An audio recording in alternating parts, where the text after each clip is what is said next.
welcome to Shifting Religious Concepts. We are SRC. So pleased to be here with you today for a novel look at the Bible and what it means for everybody.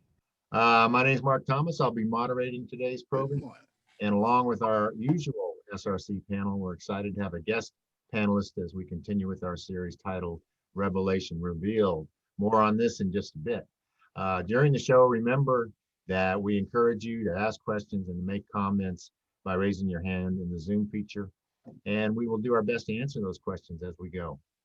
So our panel today is Anala D., Archie Sanders, and Dr. Kedar Griffo.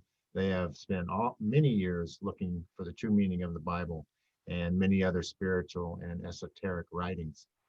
And it's human nature to want to know who we are and where we came from.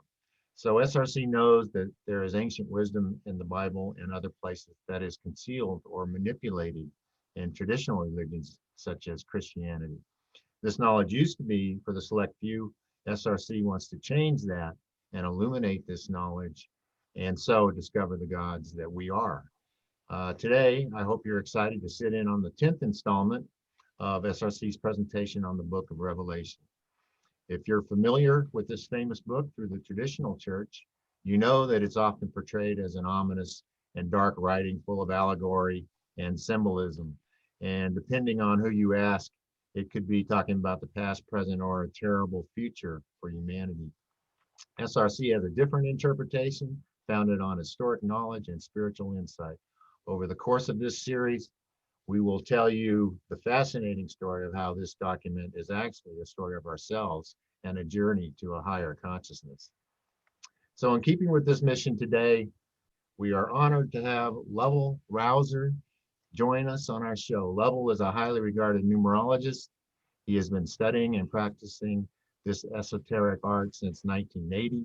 He lectures and consults on many aspects of numerology and is also a member of the Vibration Society of Numerology. So welcome to Lovell Rouser. Thank you for coming, Lovell.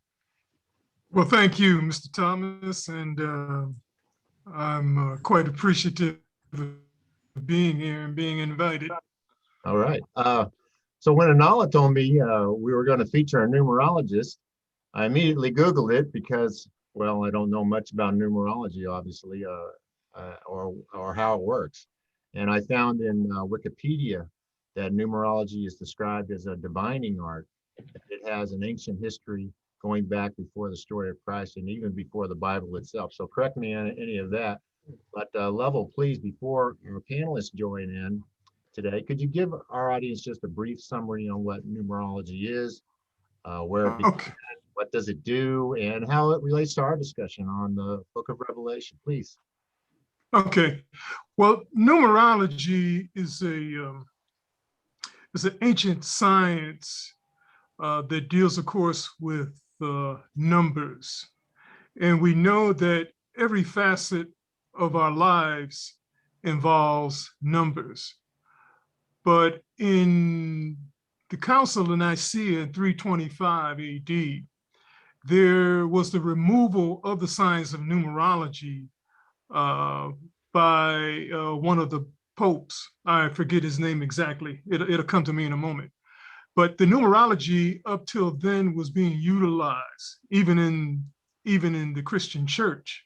And numerology was used as a skill and a science, therefore, by which a person could find out more of who they were, spiritually, emotionally, and so on.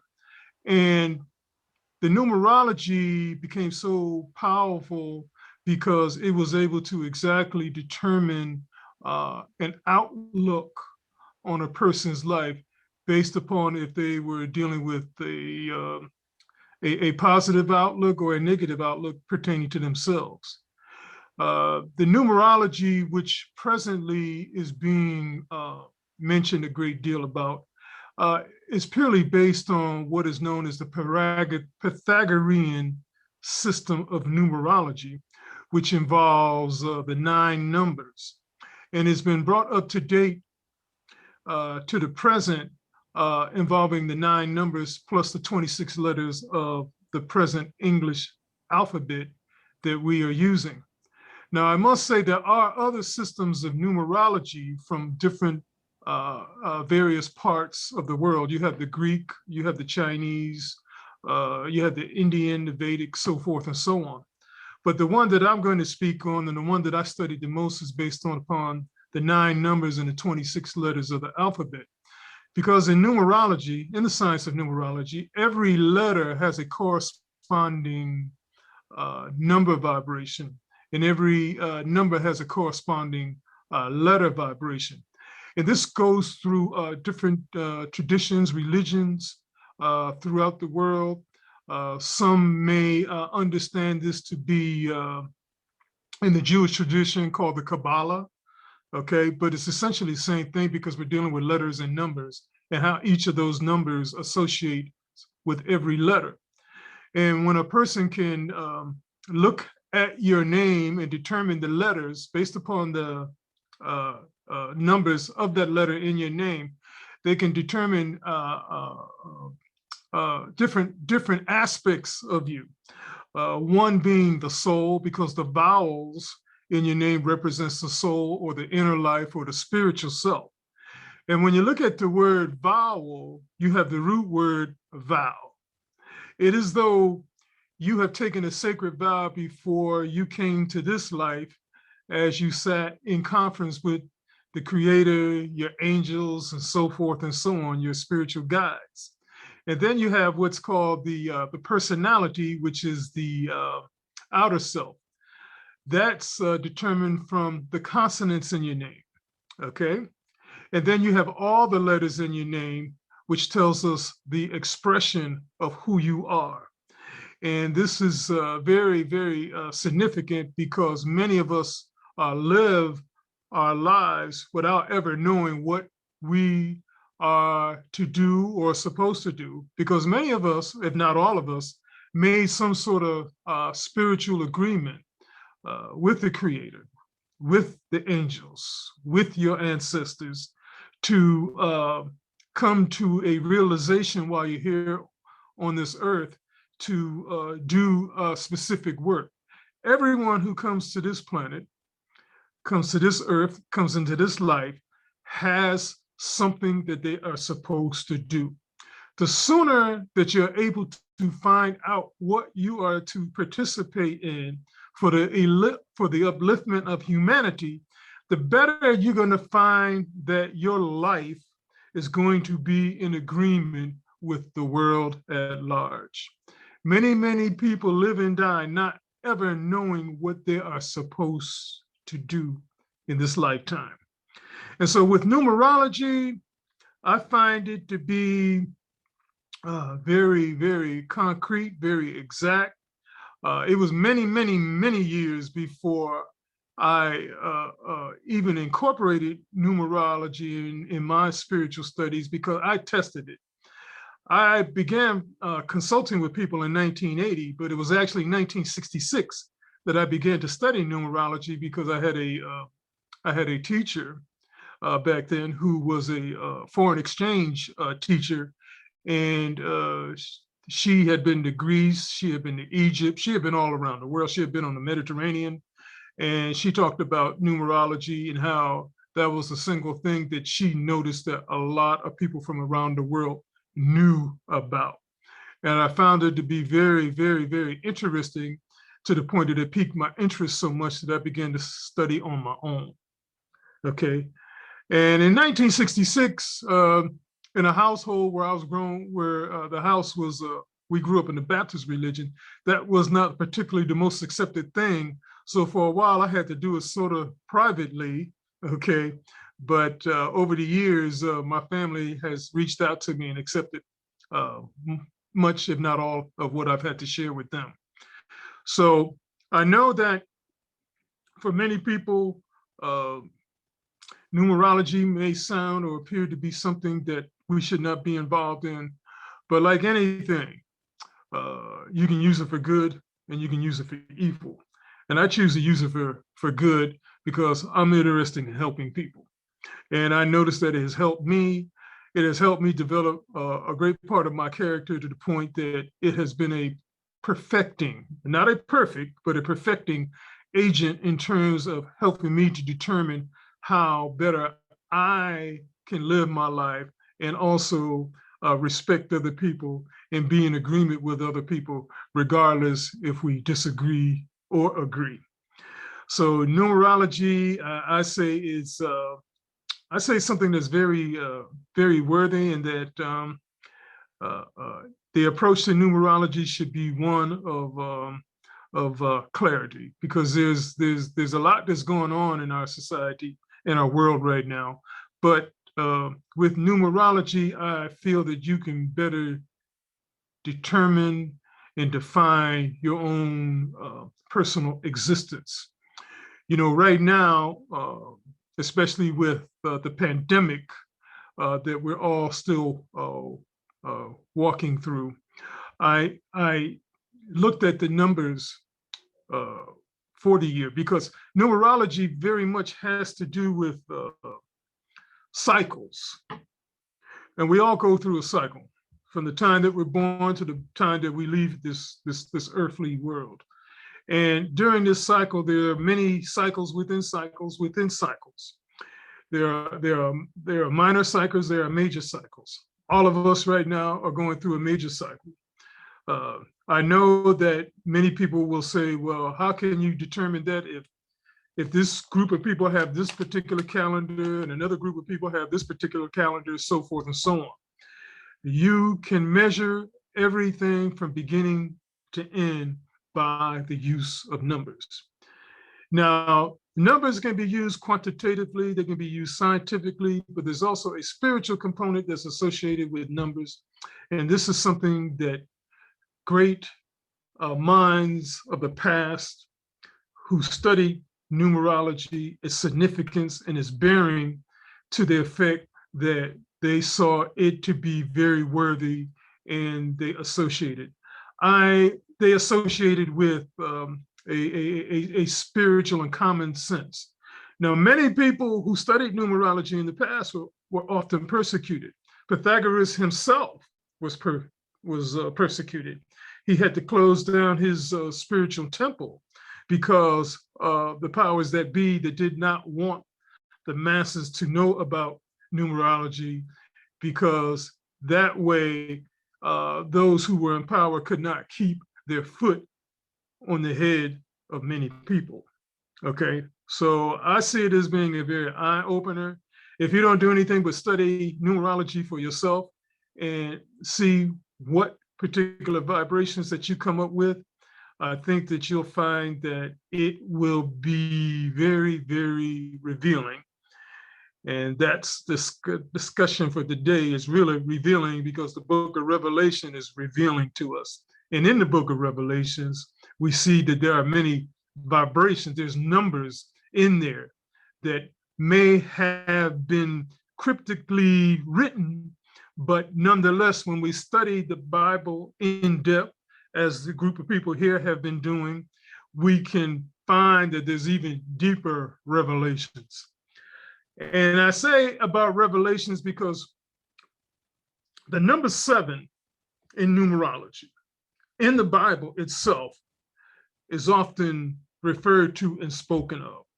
And when you can dig deep enough on many, many levels, go 7 levels deep, you're going to find a truth that is so powerful that is going to awaken the consciousness, the spirit, the feeling, the emotions, okay, of any individual who lives and breathes on this earth. And so that's the bit that I like to share. I can continue on and go a little more deeper into the science of numerology, but I will say this to you. If you have a name, you have a particular number which is associated with that name. Birthdays, of course, involve numbers. And if you just simply take the month, the day, and the year that you were born, and you add all those numbers and reduce them to a single digit. And we say a single digit because in reality, there's only 9 numbers. All numbers beyond 9, okay, are nothing more than what we call compounded numbers, meaning that they include 1, 2, or 3, or many of the first 9 numbers in our counting system. This is all throughout history. This is all throughout languages. I have consulted people with numerology from various parts of the world who speak various different languages, and they were simply amazed at how I could come into the knowledge of their experiences just by using numbers. Okay, so numbers I find to be very fascinating, and it's more than just a pseudoscience. Okay. All right. Well, thanks for that presentation. Let's open it up and see what we got for questions. I'm sure we got a few. Yes, I'd like to, well, number one, let me just say that I've sat in a class before the pandemic with Lovell, and that his classes really opened up my mind and to understanding of the numbers, numerology, what they meant to me and everything. That's why I'm so excited to have Lovell on our broadcast today, because he has so much to offer. You have no idea. But my question to you, Lovell, is 2 questions. How does numerology relate to our chakra? Can we use both of those in conjunction with each other so that we can live a better life? That's number one. And then number 2, suppose you were given a name when you were born, but you really didn't like that name, so you changed your name. What does, which name should you be going by? Should you study your name under your original given name, or can you study it under the name that you changed your name to? Okay. So those are the 2 questions. All right. Okay. Now, for the first question, thank you. The chakras of the body, and the chakras, and I like to say, has been proven by modern medicine. It goes under the Medical Association of Endocrinology. Okay, if you go visit an endocrinologist, he is dealing with the 7 chakras. He may not tell you per se, he or she may not even know that it's associated with the chakras. Okay, so let me clarify that. Endocrinology and the chakra system are one and the same. One's just a medical term, the other one is dealing with a non-medical term. The 7 chakras in the body are all numbered. Just like as the Bible speaks that every hair on your head is numbered, every organ in your body has a particular vibration. If it has a particular vibration, it has a particular number of vibration. Okay, starting with the base, what we call the base chakra, which is what they call the root chakra. It has a vibration, or it is the first chakra, so it has a vibration of the number 1. The number 1 deals with our, can you see me? Okay, thank you. Fine. The number 1 has to do with what they call our fight or flight, our existence, our primal existence as we live on this planet. Those things which provide you the impetus or the drive or the motivation to be and to live in this world. You need that, okay?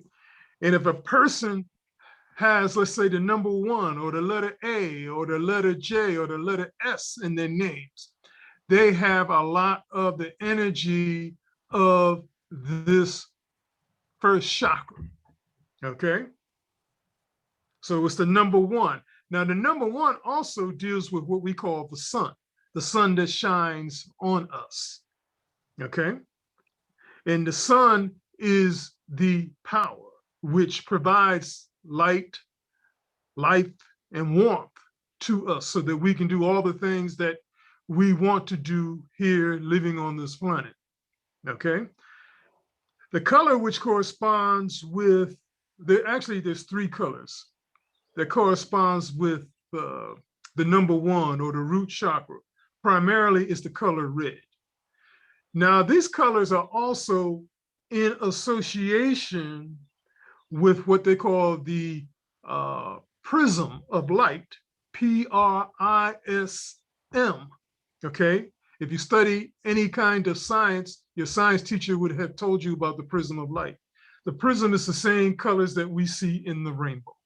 You shine a white light through a prism, you have all the colors of the rainbow, okay?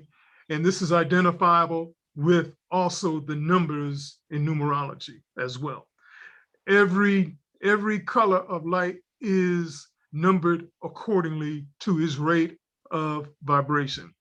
This is spiritual, and this is also scientific, and this is something now that's referred to as quantum physics, but it's really just basic physics, okay?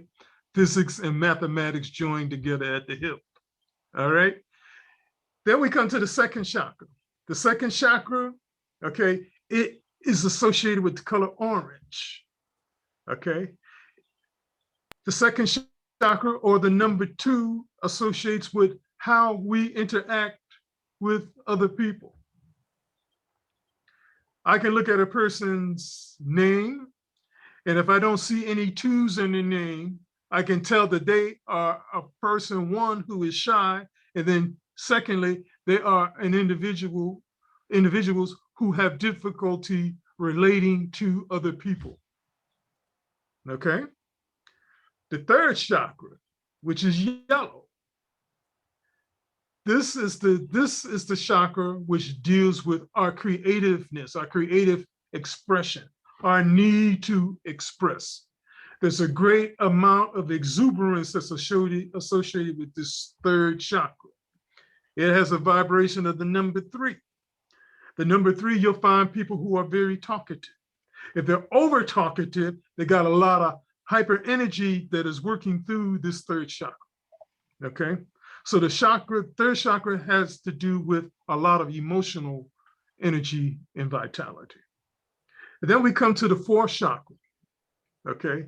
The fourth chakra is where the heart chakra is, where we all need to be, because for too long, the world at large has been focusing on what's going on up in the head, when we need to learn how to express and communicate through the heart. When you're able to communicate through the heart, everything under the sun will be in agreement when you work through the heart. That's the lesson, that's the learning for the fourth chakra. The fourth chakra, which has a number 4, allows you to become more grounded in your spirituality, in your everyday thinking, everyday living, working, so forth and so on. You'll find people who are very, very strong in this chakra area. They are tireless workers, okay? They know not when to quit, okay?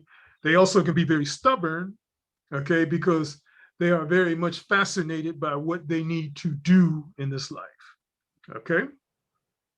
Then you have the fifth chakra, which is located in the throat area. The fifth chakra is like the regulator of life. If the fifth chakra is out of balance or out of harmony, then it can throw off all of the other chakras within the body. And this happens more than often from the information that I have read that endocrinologists have placed out there for research. This happens a lot more with women, okay? Women need to be allowed the freedom, because the fifth chakra has to do with freedom. And women on this planet have not been really free to do what they need to do. Most of the women in our society, whether we agree with it or not, still feel suppressed. And many of them can go into a state of repression or depression, okay, because of this chakra. And so many of the endocrinologists that I have spoken to will tell you that there is a great deal of problems that goes on with the fifth chakra. And as I said before, if that is out of balance, the whole body can be out of balance because all of the chakras, the main chakras, are not in conformity with one another. Okay? And then we go up into the head region. We have what is called the Sixth Chakra. This is known as the pituitary gland. The pituitary gland is what's responsible for the condition of your health. A good endocrinologist who has known you from the time that you were a baby can examine you from year to year and determine which direction or which way your health is going, okay? Just by understanding and doing tests of this pituitary gland, the sixth chakra. Now, this sixth chakra also has to do with what we call the sixth sense, or what we may refer to among many cultures as the mother wit, okay? All of us have this, men, women alike, babies, children, we have this mother wit. It comes down to common sense, okay? Then we go into the seventh chakra, which is known as the pineal gland, okay? This is the gland that is known as the gland of spirituality. This is where you reach up. This is what we call the upper room, okay, that's spoken of in the Bible. And so this seventh chakra is responsible. It's responsible because it is considered the master chakra, or the master gland in endocrinology. And so when we see this in a person, we can tell if a person is growing towards spirituality, or if they become very despondent, or if they're going to have a lot of mental problems or mental illnesses, okay, can be found with the disruption of the pineal gland. The pineal gland responds a great deal to sound, music. Music used to be a part of therapy, especially among the tradition that Pythagoras talked about. So Pythagoras and his sense and study of numerology tied very much into the study of the Bible that we're dealing with right now. Okay, and so that's dealing with the seven chakras, the seven main chakras of the body, because there are lesser chakras that are found in the palms of our hand. You know, through the mother wit of our mothers and aunts and grandmothers, they would always, you know, rub the palm of their hand and say, I could feel some money coming in, things like that. But that's all very valid. That's all very real. And we have to incorporate that back into our way of life and way of being, because I know my mother, when she would say that, some money would come in and we go to the store and get all the popsicles and candy, whatever we wanted. So it's very real. And I want to say too that it's important that we know about these chakras, because it really can help to determine our health. So if you can find a good endocrinologist, go see an endocrinologist and just tell them, look, doc, check me up and down. We're in the fifth chapter of Revelations right now, and actually in the sixth chapter, but in the fifth chapter, they mention a book with 7 seals.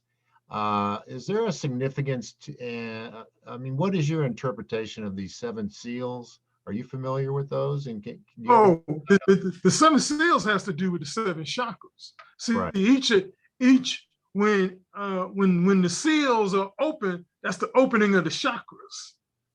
Okay. Our foremothers, they very much through religious practices dealt with the opening of the 7 seals by the opening of the chakras in the body, because each ceremony represented dealing with a particular chakra, from what I understand.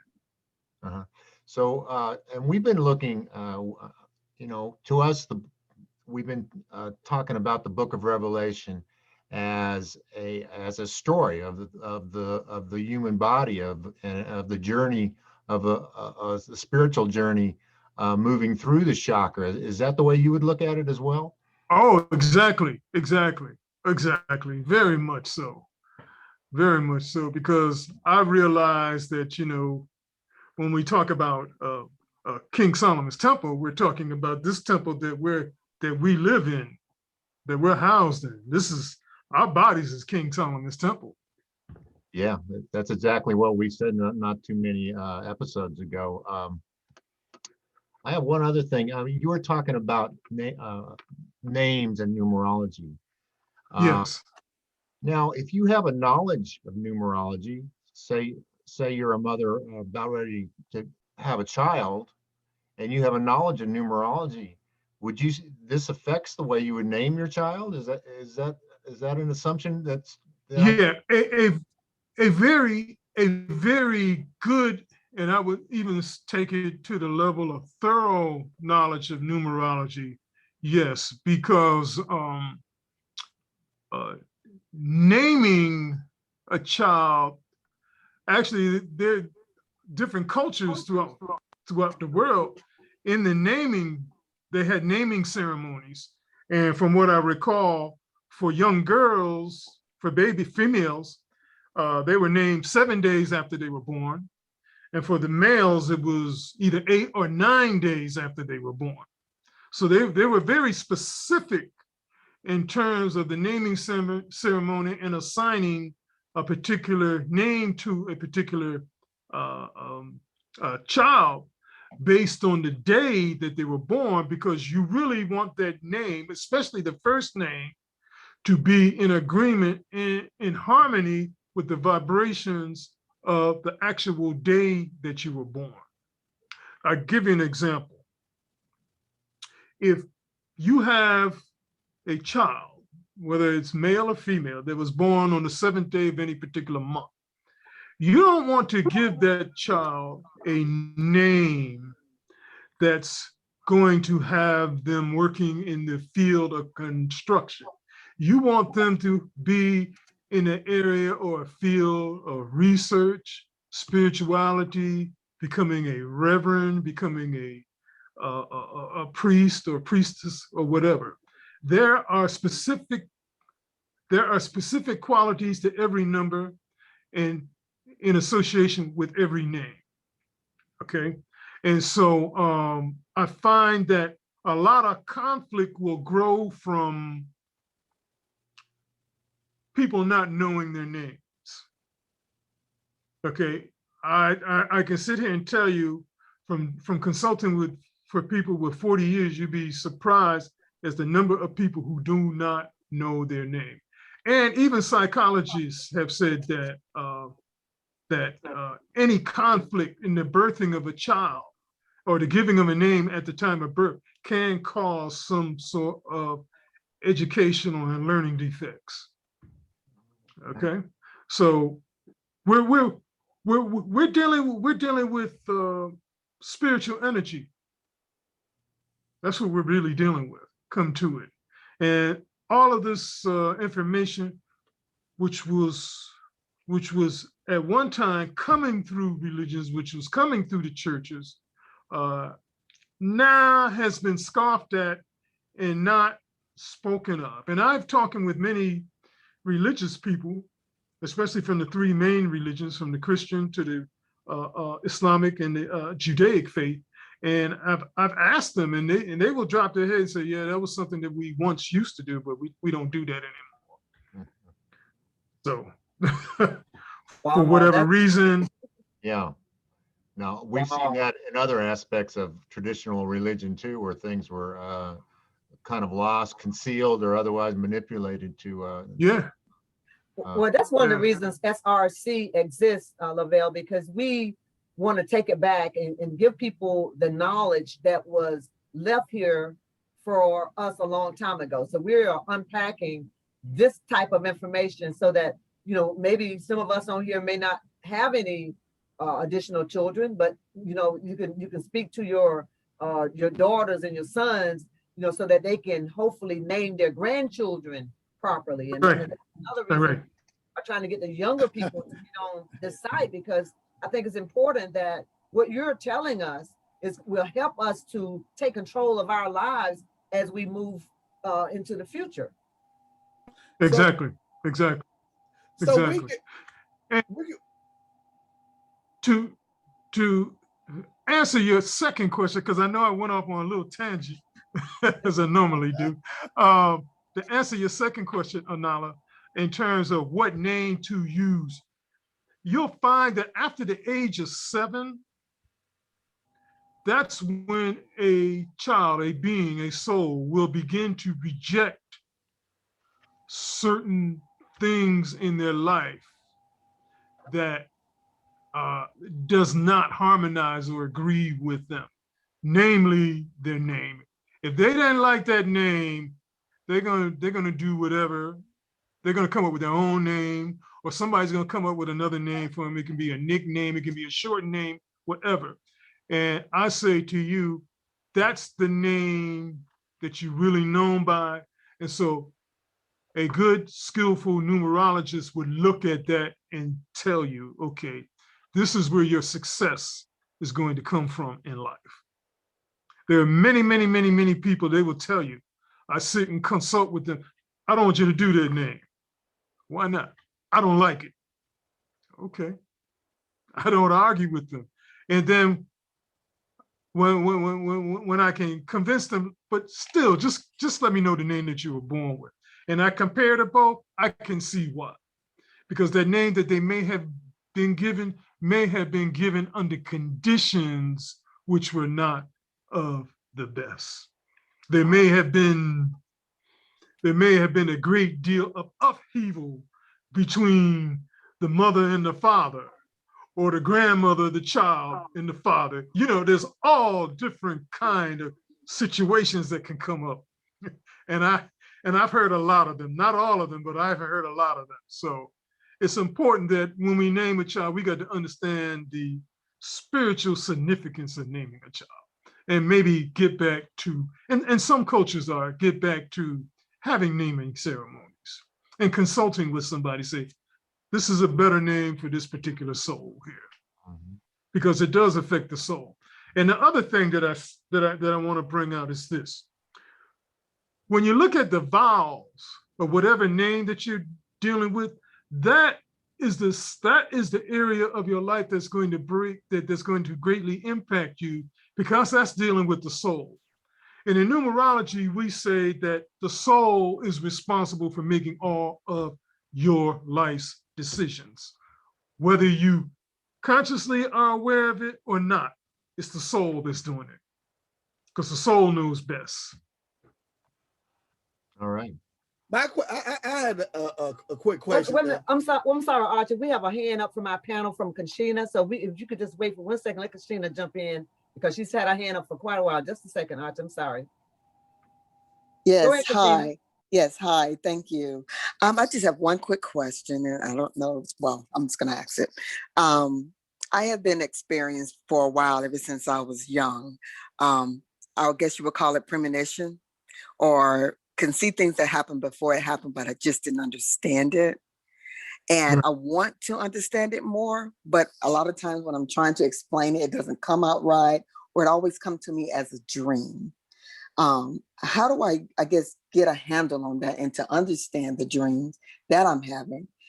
Two, when I do have these dreams, it doesn't come to pass maybe within a couple of months. It may happen within the next year, or sometimes it happens that next day. It never happens on that day. So when I do see it again, it's like deja vu. So I just don't understand the dreams. I don't understand sometimes my premonition. I'll just say what I see, and then it happens, but it doesn't happen right away. Okay. Well, with that, it sounds like well, let me ask. I can better answer your question. Just give me the day that you were born. What day? The 28th. What's the birth? The July 28th. the 28th. Okay. Okay. Oh, okay. The number 7 comes up. Well, this means that you're going to have those kinds of experiences because you're a very sensitive person.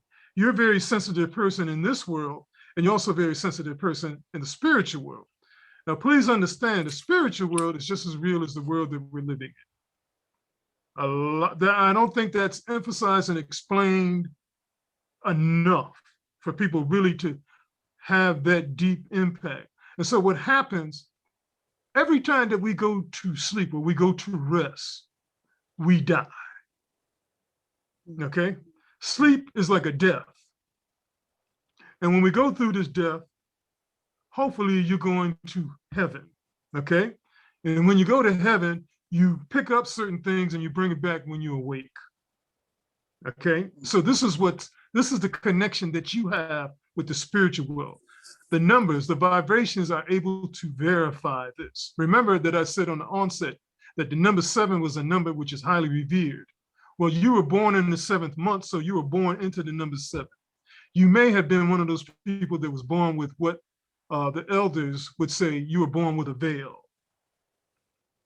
Okay? Okay. If you weren't told, I can say that, if you haven't been told, I can say that you have or was born with a veil because you have this uniqueness about yourself. To answer your question more fully, it would be a good idea for you to sit in a great deal of prayer and meditation. You need quiet time each and every day. Okay? Not just some days, each and every day. If you don't do anything but spend 5, 10, 15 minutes a day, you need to do that, because if you don't, the what's happening out here in this world today can be overwhelming because it's overtaxing. Okay, so you need to withdraw, sit down, gather yourself, and then you can understand the premonitions that are coming to you more clearly. Okay. All right. All right. Archie? All right. Okay. Thank you. And see, you're born on the 28th. In numerology, we would take the number 28. 2 plus 8 is 10. Okay, but we're going to look for that single digit number. 1 plus 0 equals 1. 1 is the number which talks about having clarity. 1 gives you insight into life. It gives you clear insight into life. Okay, but 1 also it forces you to deal with yourself. So you have to have clear insight to yourself first before you can have any kind of insight to anything outside of yourself. Okay. Okay. Okay. And you got a lot of power, but you're very sensitive too. Yes, yes, yeah. Because I have been seeing the number 28 in my birthday. I would put it like that. I've been seeing it over and over and over, and I don't know what that means. And I like you said, getting into medication, but I've been seeing this for the last 2 to 3 weeks. Okay. Now I might add this, because I'm dealing with numbers. I'm not trying to overwhelm me with it, but you're born on the 28th. 28 is composed of 4 sevens. 4 times 7 is 28, which means that you got to get grounded in your spirituality. Okay.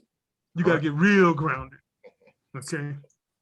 The more grounded that you become, the more sense your life in this world is going to make to you. If you don't, you're just going to pass through this life without ever really understanding and knowing who you are and what you came to do. Yeah, I mean, that was interesting. Yeah. So I just want that last question you said, to get more grounded. So in other words, that means doing more meditation? Yeah, more and more meditation is needed.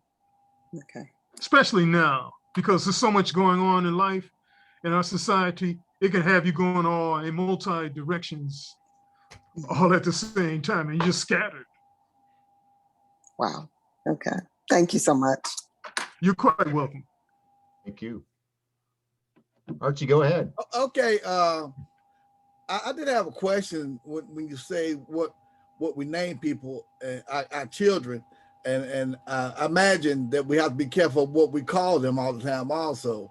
As they're coming up, because I heard some turban names coming up sometime, and it brings to my attention, me, myself, I named my son after my same name.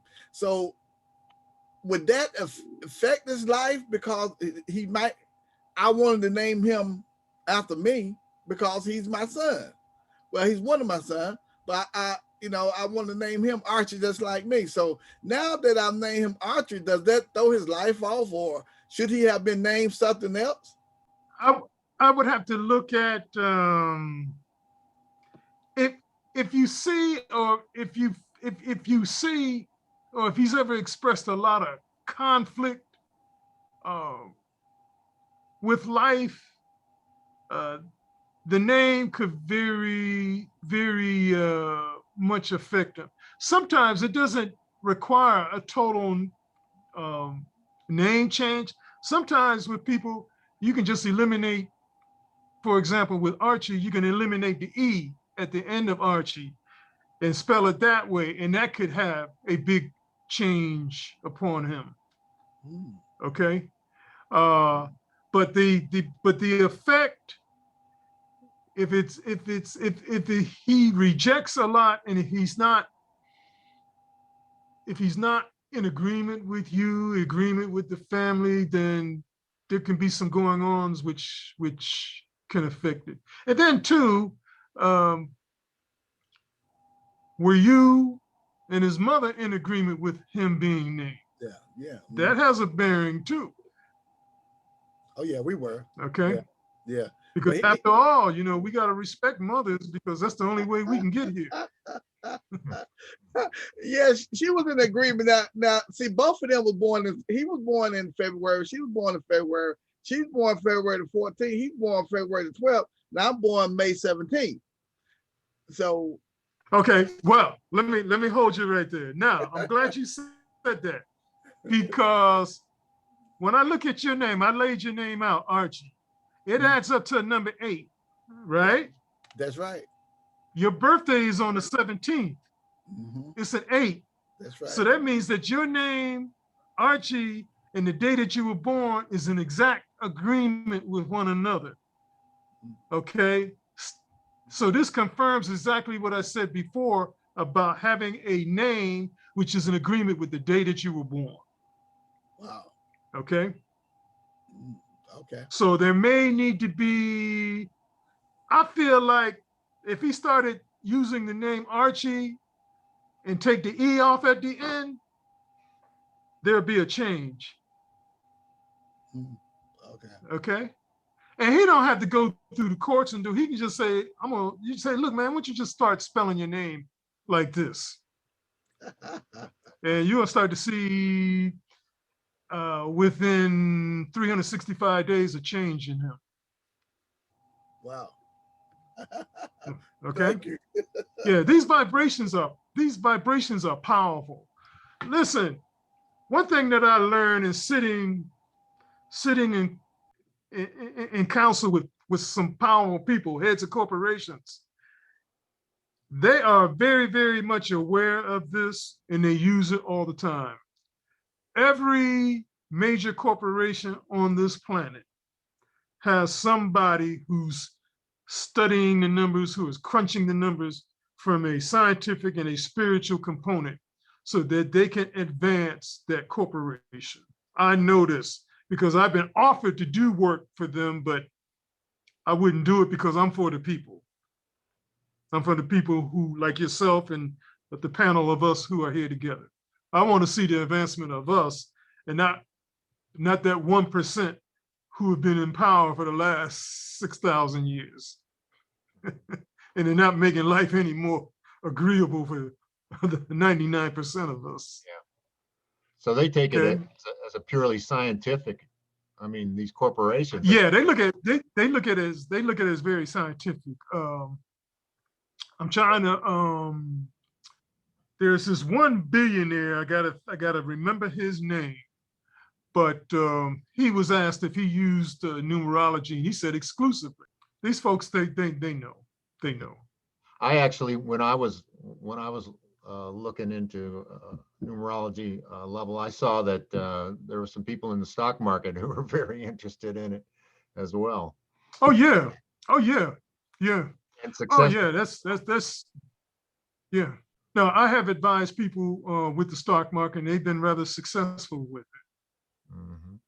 You know, and I just want to say that as we are unpacking this information here in SRC, we now realize why in the past, in our history, people didn't want us to understand who we are, because the more you know about yourself, the more you can study about yourself, the more you can become independent, know what they know, have what they have. I mean, think about why our names were even changed. Our ancestors' names were changed when they came over here as slaves, because they didn't want you to know who you are. And they have been practicing how they name their children, as Lovell said, having ceremonies and everything, naming ceremonies. That all stopped when we came over here, and religion kind of took over and started to tell us that those things that we were doing were against God, and we're going to go to hell and all those types of things. So that's one of the reasons SRC want to bring this, unpack this type of information, and let you know it has nothing to do with you going to hell. It has nothing to do with that at all. None. None. So you know, there's a power in understanding numbers. Mhm. There's a power. And many of us, we have power, but we're not exercising it to the fullest. We're maybe using about a very small percentage of our power. And in this world, you need to be able to use all your power to be as successful as you desire to be. Mhm. Okay, so if you have to change your name to increase that love, to increase that feeling of being able to do what you want to do, by all means do that. I say that, and it happens a lot. I mean, look at what women, look at what wives have to go through. They have to change their name in this society when they get married. You have a lot of cultures where the women do not change their name whatsoever. They maintain their same name all throughout. Okay, and so that has an effect. I tell people all the time, look, especially the wives, is look, your name was this before you got married. You was in agreement with that man. I said, after you took it on his name, you weren't in agreement, because you took on this name, so you took on this particular vibration, and you didn't know that you was taking on this particular vibration. And so that's why y'all are not in agreement. I suggest that you tell your husband, look, I'm going back to my name I was born with. And we have to look at that. We have to be honest with that. We can't set things in stone and say it's got to be this way. That's cruelty, I think, to force someone to be who they are not. You know, it's just so much to numerology. You know, numerology can be used to determine the business name that you want to go into so that you can be successful. Right. There's all kinds of ways of dealing with numerology. It's just not one kind of way. Right. So And when you look at, yeah, we're getting near the end of our hour here, Lovell, but okay. but you haven't even chimed in on what we were talking about in our original topic, which of course is Revelation. So Yeah.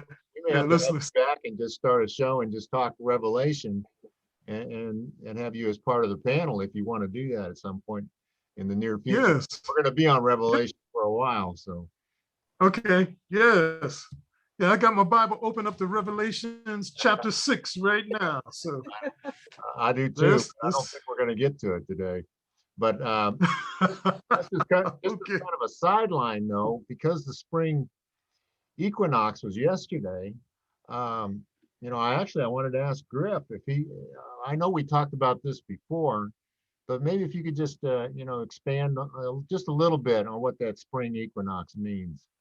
For me, you know, you hear a lot of people say, you know, well, this is the real new year, and, you know, January 1st is not the real new year. And I kind of respect that position, but I have to also remind them that they're coming from a northern hemisphere northern hemisphere perspective.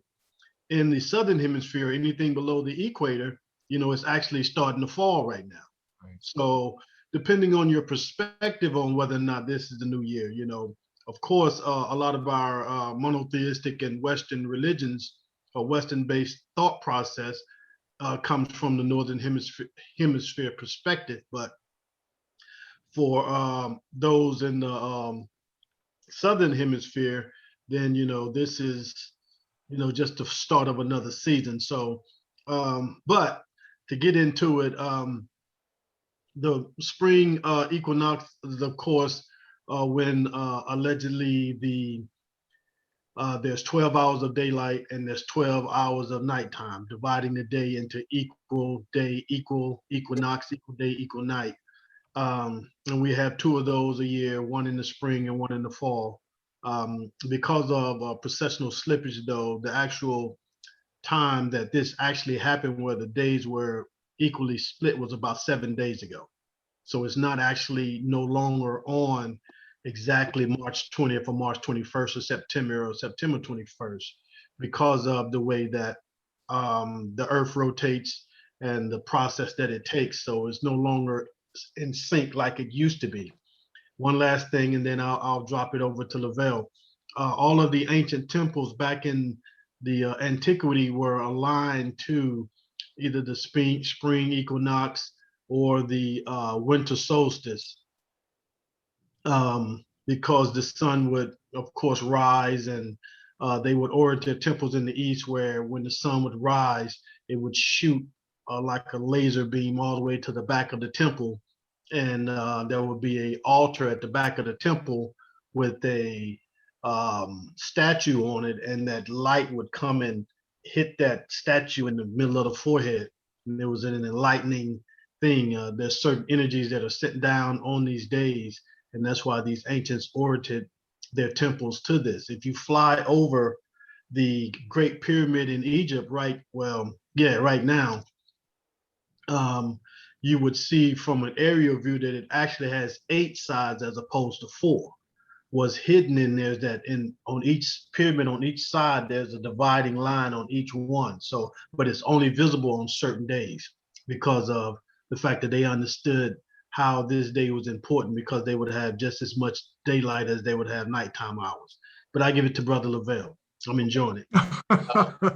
Lovell, we're really short on time, so. Okay. Well, I just have to add. I would just like to add this. This time of the year begins also the what we would call the first sign of the zodiac, which would be the number 1. Okay. There's a very strong connection between astrology and numerology. Okay. And when you're dealing with the number 1, you're dealing with a point of origin. Okay. Now, also, what I would like to say is that the church fathers, especially Ptolemy, I think it was Ptolemy II, he utilized many different calendars. So there's calendars that are used for different purposes and specific reasons. This is dealing more with nature herself, as I see it. Okay. And so this is a time that we really need to commune with Mother Nature so that we can get a very good start as to the 4 seasons. This is the first season, okay, of the 4-season year. And so I'll just say that because I didn't want to go way off on a tangent, but just keep in mind that this is a beginning. This is a beginning cycle. And as I said earlier, you have cycles within cycles within cycles. And the more that you understand the cycles within cycles within cycles, the better that you're going to come to a lot of answers that people may be seeking. Okay. Okay. We talked about that a little bit last week, where winter is kind of like a death and spring is an awakening, or a reanimation of ourselves, you might say. Okay, unfortunately, we didn't get to Archie. We didn't get the revelation. But I guarantee there's a lot left out there for us for next week. So we're going to close the show down now. So Archie, we'll get to you next week. I don't see Archie now, but I'm sure. Oh, and look, I appreciate this, and I look forward to coming back and being with the panel of folks. I really do. Yeah, Absolutely. I just want to say, Thomas, before you sign off, is that Revelation, numerology, all the stuff we've been talking about is so closely related. We definitely would want to have Lovell back. So as we break down Revelation, unpack Revelation, we have Lovell, we have Dr. Griffo, we have Pastor Archie, who are all inputting information that's going to help you have a better life when you understand who you are. So we definitely want to welcome you back again, Lovell. And so now, all right. All right. Thank you to everybody. Thank you to the audience and our panel. All of us here at SRC want to thank the audience for sitting in on today's presentation. Our next podcast will be on March 28th at 10 o'clock Eastern as usual. So please join us as we continue revealing revelations. We really appreciate everyone's patronage and encourage you to email us your questions or comments at shiftingreligiousconcepts@gmail.com. Have we changed our email, Anala? Well, they can still use that shifting religious concept email, but we will be getting it out there. And I know that people want Lovell's information. What I will do is I will make sure that I will get it out to all of you. We'll whatever information he shares with me, for those of you who want a consultation, I will get that out. And we have a hand up with Timmesha. Let's see what Timmesha wants to say before we sign off again, Thomas. Mr. Lovell, it was so awesome to see you and see that you're doing well. I'm so glad that you made it on. I pressed the hands up by mistake, but I'm glad that we got on here. So if you could really quickly, just give off your email address and yeah. It's it's Vibration Society. That's all one word, Vibration Society @gmail.com. Thanks so much. It was so good to see you, sir. Okay. Oh, well, thank you, Timmesha. You take care. Okay. Okay. Let's close it down. We're going to be available. This video will be available on YouTube within the next few days. If you didn't attend today's program, please go to Shifting Religious Concepts channel and give us a thumbs up and subscribe. This is one of the few ways we get public attention, and it really helps us to promote the SRC mission. Once again, watch your email for the Zoom link inviting you to attend our next recording session on March 28th. We wish you all peace, health, wisdom, and love, of course.